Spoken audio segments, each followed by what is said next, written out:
Well, here we are, pausing for a fill-up. We call this the Fuel for the Soul, our midweek connection.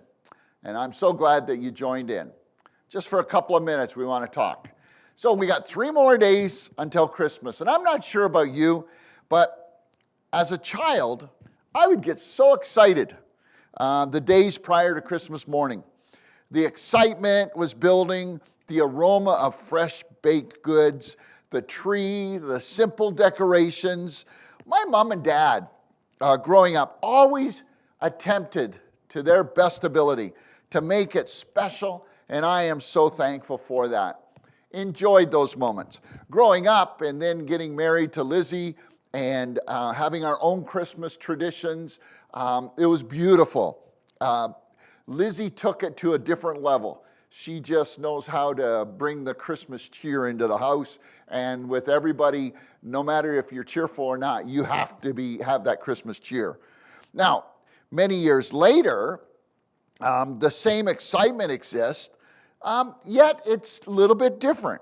The excitement for us, along with the decor and all of that, is the anticipation of wide-eyed grandchildren, opening gifts, and my wife, Lizzie, makes Christmas come alive. Awesome snacks, way too much for our meals, but wonderful traditions. I love our traditions. And yes, we have changed from real trees to fake trees. Yes, from kids' gifts to now we just give them cash. The traditional turkey dinner, well, yeah, we have various styles of meals now, and things change, but that's good. We have wonderful traditions. The enjoyment and the beauty of Christmas is still there. I am so thankful for deep and meaningful traditions of the past and of the future that we can share with those around us, our family and friends. Now, my prayer is that may you experience the great joy of these days that are set before us.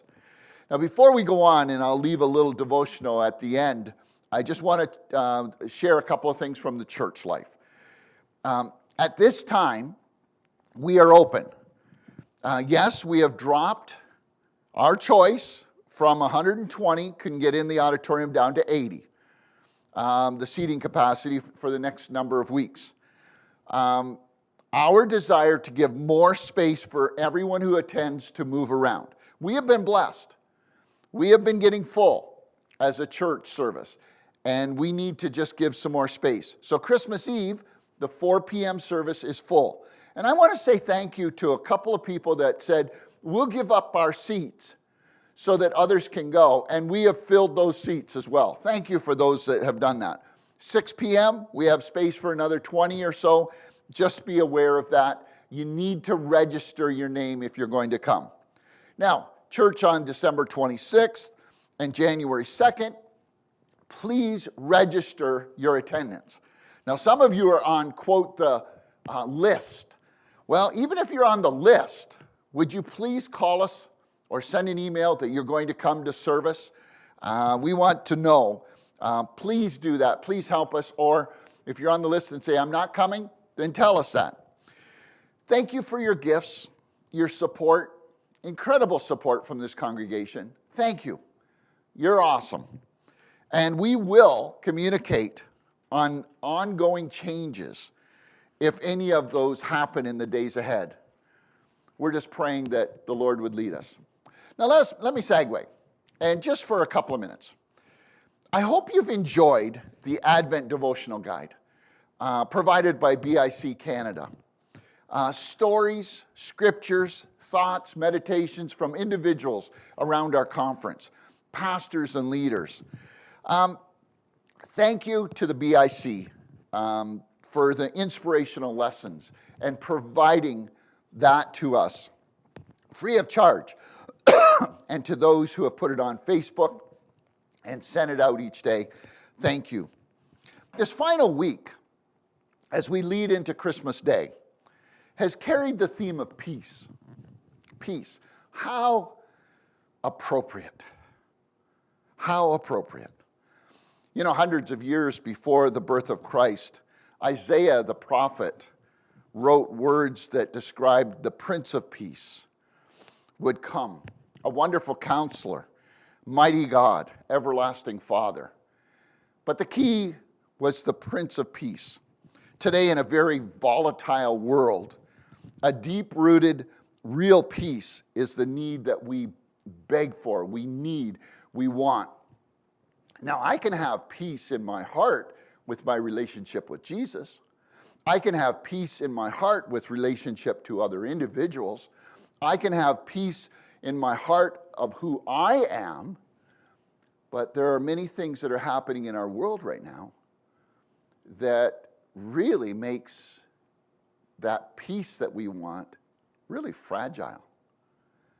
Wars and rumors of wars, the pandemic, the misunderstandings, the civil war that exists between families and friends. My friends, that peace we still strive for. But in the devotional yesterday, if you read that, my friend and colleague, Kennel Bernard, from Fallsview BIC, the pastor there, shared about his fear as a young man growing up in Haiti. Uncertain future when his father passed away when he was a young man. Looking to a challenging reality. Being led to put his faith and life in the hands of Jesus. His mother encouraged him. Read the devotional. It's beautiful. The Prince of Peace. Kennel's life was changed forever. My friends, in a crazy world at this time, first of all, I say we need to keep our eyes on Jesus, the only true peace giver, the Prince of Peace.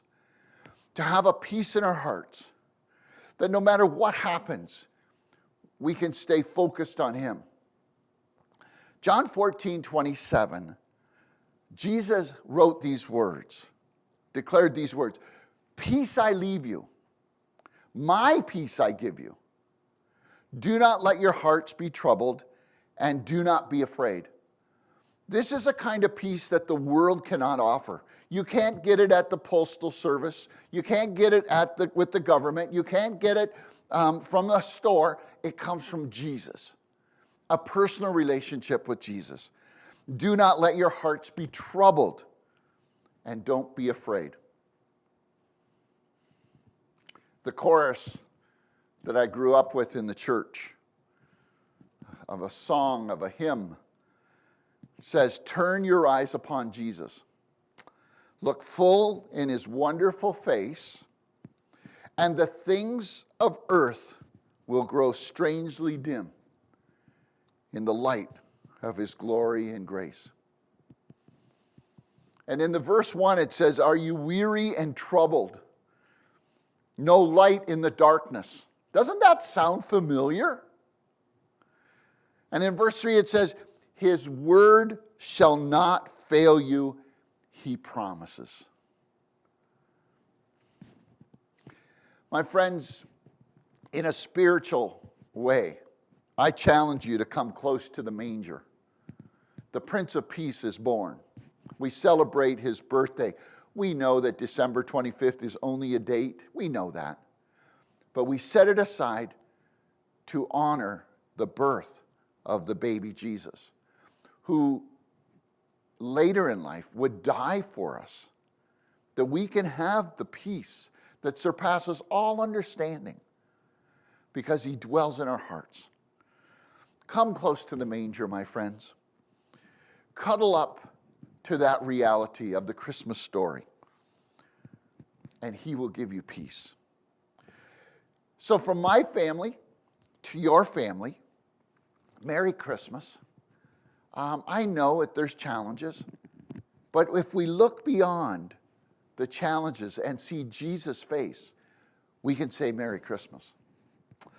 Is it easy to say Happy New Year? I don't know. Maybe we don't want to say that. We want the best. Would you take time to look at just a very simple newsletter that we're sending out from our family to yours? A picture of Liz and I with the grandkids, obviously, but a few words. Thank you for your love, your care, your concern, and tuning in today to connect for Fuel for the Soul. God bless you. Have an awesome week ahead. Merry Christmas.